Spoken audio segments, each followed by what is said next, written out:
You're probably not even going to believe this one because it sounds like a joke. The rainforest went black at noon. I remember that day so well. It was cloudy. It was rainy. And just after we'd left our village, the sky turned completely black. It was like someone had thrown a sheet over the sun. Only it wasn't nighttime.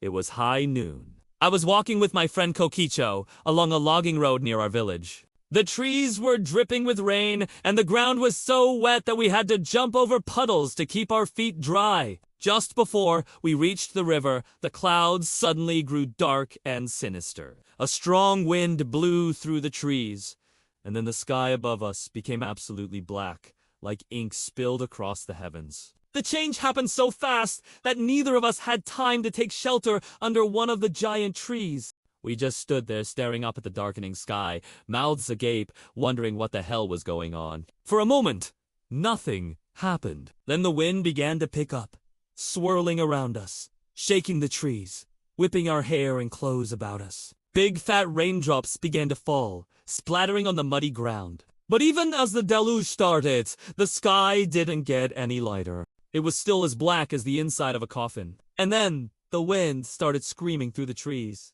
Big branches snapped like the snapping of bones. Then a huge tree close by was uprooted and fell right in front of us. We could do nothing but stand there and watch in stunned silence as it crashed to the ground. Then another tree fell, and then another. They came crashing down all around us, blocking the road ahead and trapping us between them. We were trapped in the forest with no way out. The sky was still black, though the rain had stopped. My heart pounded in my chest. I felt scared, helpless, like a little kid again. I mean, I'm a grown man. I am capable of taking care of myself. But something about this experience terrified me. There was no lightning, no thunder. Just an eerie silence, broken only by the sound of the wind whispering through the trees. And then the animals started screaming. First, it was a blood-curdling screech, then a cacophony of barks, howls. Screams and cries erupted from somewhere deep within the forest. I grabbed Coco's hand. She was crying. I could feel her fear pulsing in the trembling of her body. We stood there holding each other, listening to the chorus of screams, watching the black sky. Finally, I said, "We have to go back. We need to warn the others." Coco nodded, wiping tears from her cheeks. We turned and ran back along the road, calling out for help, shouting to the others that the forest was coming alive.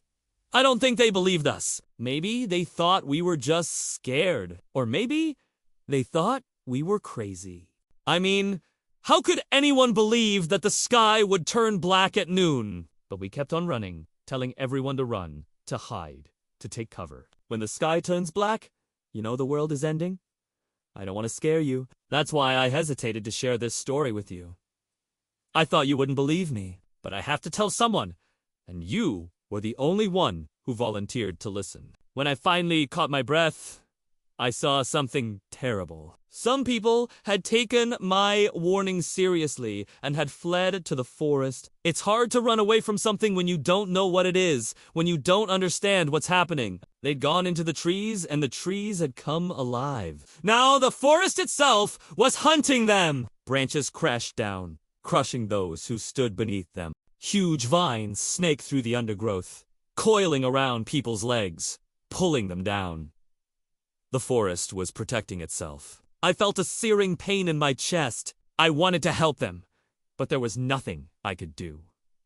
This was the power of the forest. This was the power of nature. I could only watch in horror as the forest took its revenge. The sky stayed black until late into the night. It was like the sun had died or been swallowed by the earth. At first, the screams were loud and frantic, but slowly they faded away until the forest was silent again. It was as if nothing had happened. In the morning, we went back to the river. We found the bodies of those who'd been killed the day before. Since then, nobody dares go into the forest alone. And whenever the sky turns black during the day, we all run to the river and hide beneath its healing waters. What I told you is true, but I'm afraid that some of you won't believe me. You won't believe me because I've never told you a lie. And you know that if I say something isn't true, it's because I want to protect you from fear. The truth is a heavy burden. If you knew all the things I know, you'd be afraid to. That's why, sometimes, it's better not to know, better not to see.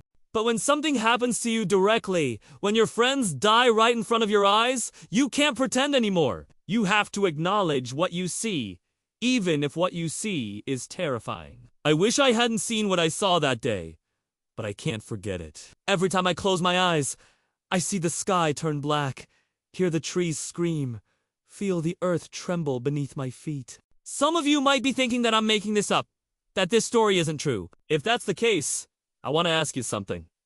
How do you explain the unexplainable? How do you prove something that can't be proven? What I'm telling you is beyond logic. It defies reason. It has to be experienced to be understood. But once it's experienced, there's no escaping it. When I was young, I asked my grandmother why the sky was blue. She told me it was because God was happy. I believed her then. But now, I am older, and I understand that she didn't really know any more than I did. No one knows why the sky is blue or why it turned black that day. No one knows why birds fly or fish swim. No one knows why we are born or why we die. No one knows why the world is the way it is. All we can do is try to understand. Try to make sense of the chaos. But sometimes, there's nothing to understand. No meaning to decipher. Sometimes we just have to accept what happens and move on. That's what I'm doing. I'm accepting what happened and moving on. But I will never forget. I know some of you won't believe me, and that's okay. I'm used to it. But if you ever see the sky turn black at noon, if you ever hear the trees screaming, if you ever feel the ground shake beneath your feet, then you'll know that I was telling the truth. I hope you enjoyed this story. If you did, please leave a thumbs up and subscribe for more stories. I'll see you next time.